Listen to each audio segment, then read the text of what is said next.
Bom dia, boa tarde, boa noite. Dando sequência aqui nas nossas aulas, agora falando dos conceitos de língua. Na aula passada a gente falou dos conceitos de língua e agora vamos falar dos conceitos de língua I, ok? Baseados na linguística gerativa e no que Chomsky fala, tá? Lembrando que esse conteúdo é baseado no material dos professores Eduardo Kennedy e Ricardo Lima. Bom, o que é então uma língua I, né? A noção de língua I corresponde a um conjunto de capacidades e habilidades mentais. Lembra? Vamos só recapitular aqui o que a gente disse na aula passada. Língua I é subjetiva, está na minha mente, ok? E a língua E é o que está no ambiente, o que é externo. Língua I interna, tá? Interna, individualizada. Língua E externa, externalizada, ok? Então, a noção de língua I corresponde ao conjunto de capacidades e habilidades mentais que fazem com que o indivíduo particular seja capaz de produzir e compreender um número potencialmente infinito de expressões linguísticas na língua de seu ambiente. Uma língua I é o conhecimento linguístico de uma pessoa, aquilo que está presente na sua mente e ele permite usar uma língua E. É aquilo que está na mente da pessoa e permite com que ele fale, com que ele utilize a língua externa. Lembra do que eu falei na aula passada? Que a gente recebe a língua E, internaliza como língua I e externa a língua E, ok? Para produzir e compreender palavras, sintagmas, frases e discursos. Na acepção de língua I, uma língua é entendida como parte de um sistema cognitivo humano. E aí, recapitulando a nossa primeira aula dessa matéria, a gente viu que quando a gente está falando do sistema cognitivo humano, da parte de linguagem, a gente pode trabalhar com a teoria linguística, a gente pode trabalhar com a psicolinguística, a gente pode trabalhar com a neurolinguística, que elas vão trazer ali um conteúdo que vai dar base para a linguística cognitiva, tá? Trata-se de uma faculdade psicológica ou pode-se dizer um órgão mental. Essa parte do sistema cognitivo seria ali um órgão mental.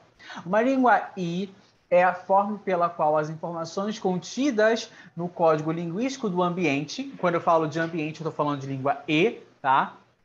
É a forma como essas informações contidas nessa língua E estão representadas em nossa mente. É a forma como elas estão representadas em nossa mente.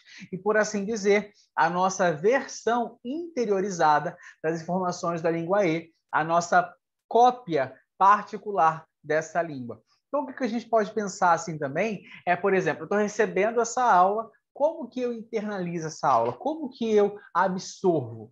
Qual o exemplo que eu vou colocar para me fazer entender no que eu estou ouvindo? Tá? A língua do ambiente nos oferece fonemas, morfemas, palavras, etc., mas é a nossa língua I que põe todo esse sistema em uso, tá? Criando e compreendendo frases e discursos novos a cada momento de uso da linguagem. Os códigos que manipulamos para chegar à compreensão do texto são elementos da língua E. Então, a gente utiliza os elementos da língua E, tá? Que são os códigos ali para chegarmos à compreensão do texto. Porém, a habilidade dinâmica de relacionar os itens desses códigos em frases complexas e extrair a informação e o significado, essa habilidade é a língua I, é uma habilidade da língua I, é algo que está em nossa mente. Tá? Da mesma forma, a capacidade de usar os códigos da língua portuguesa para produzir e compreender expressões linguísticas quando em uma conversa é também a manifestação da língua I. Ou seja, quando eu utilizar aqui, quando eu estou falando com vocês, quando eu paro para dar um exemplo, isso que eu estou fazendo aqui, eu estou utilizando a minha língua I para externar, para usar. Eu utilizo a minha língua I, né? Eu busco a minha língua I para usar a língua E, para externar. Então, eu venho no interno e jogo para o externo, ok? No estudo da língua I, os linguistas estão interessados em descobrir como é a natureza psicológica e neurológica da linguagem na espécie humana. Tá? Então, aqui na língua I, eles vão pensar na sua natureza neurológica e psicológica. Tá? Os estudos dessa abordagem são conduzidos com especial atenção a tudo que é interno à mente das pessoas. Diversos tópicos de pesquisa fazem parte da agenda dos linguistas da língua I, como, por exemplo, a relação entre a linguagem e a percepção, tá? A linguagem e pensamento, a linguagem e memória, seja memória de longo prazo, memória de curto prazo, a linguagem, a relação entre linguagem e percepção, relação entre linguagem e patologias mentais, linguagem e estrutura neural, linguagem e deficiências cerebrais. Essas relações é que são ali a pauta ali, né, da pesquisa dos linguistas da língua I. A abordagem da língua como língua I é, portanto, característica da ciência da cognição e complementa-se a noção de língua E típica das ciências sociais. Então, a gente viu que a língua E é um fenômeno social, um fenômeno histórico, um fenômeno político, e aqui a gente está vendo que é um fenômeno científico, ok? Que vai complementar ali a noção da língua E. Tá? É sobre a língua I que recai o interesse dos estudos do gerativismo. A compreensão do que é uma língua I nos levará a conceitos de modularidade da mente, tá? Modularidade da linguagem e interação entre modos. Seriam partições ali da mente, ok? A linguagem é, então, uma habilidade complexa e especializada que se desenvolve espontaneamente na criança, sem qualquer esforço consciente ou instrução formal, que se manifesta sem que se perceba sua lógica subjacente, que é qualitativamente a mesma em todo o indivíduo e que difere de capacidades mais gerais de processamentos e de processamento de informações ou de comportamento inteligente. Por esses motivos, alguns cognitivistas descrevem a linguagem como uma faculdade psicológica. Tá? Então, esses cognitivistas vão dizer que a linguagem é uma faculdade psicológica, ok? Um conhecimento, digamos assim, um órgão mental, um sistema neural, um módulo computacional, tá? Mas Pinker, ele diz que prefere o simples e banal termo instinto, ou seja, a linguagem é instinto para esse pesquisador aqui. Tá? Ele diz que a linguagem é instinto. Por isso que a criança, quando pega e fica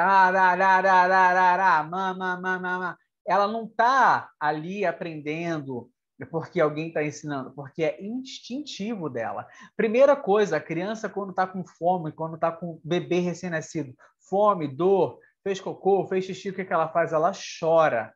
E esse som é a forma dela transmitir ali uma mensagem. Ok? Então, depois ela começa a fazer alguns sons, ela começa a apontar. Isso é linguagem, é instinto, tá? Uma língua I é o conhecimento linguístico de um indivíduo particular. É o dispositivo mental existente nesse indivíduo que o habilita a produzir e compreender um número indefinido de expressões por meio dos códigos de sua língua ambiente. Vamos lá de novo. A língua I é o conhecimento linguístico de um indivíduo particular, tá? É o que? É um dispositivo mental que serve para produzir e compreender um número de expressões por meio dos códigos da sua língua I. É como se fosse uma decodificação, tá? É exatamente isso que propõe Pinker, com a ideia de que a língua I é um instinto humano. Você vai receber aquilo ali e você vai saber como compreender o que acabou de entrar, você vai armazenar, e depois você vai buscar e você vai poder externar isso também. Então, a língua I, língua mental, língua me fugiu o termo aqui agora, mas não é uma questão cognitiva, tá? Língua mental é uma questão cognitiva, é uma questão subjetiva, é uma questão subjetiva, ok? Por isso que ela é considerada como um instinto. A linguagem é considerada um instinto. O ser humano gosta de falar, quer falar, ok? Eu espero que tenha ficado clara essa parte 2 das nossas aulas. Essa parte é curtinha, a primeira parte foi um pouco mais extensa, essa é curtinha, e a gente vai para a próxima aula, que vai falar sobre a modularidade da NEND. Não se esqueça de se inscrever no canal. Por favor, se inscreva no canal, compartilhe com outras pessoas esse vídeo, curta, e a gente se vê na nossa próxima aula, na parte 3, ok? Um beijo e tchau!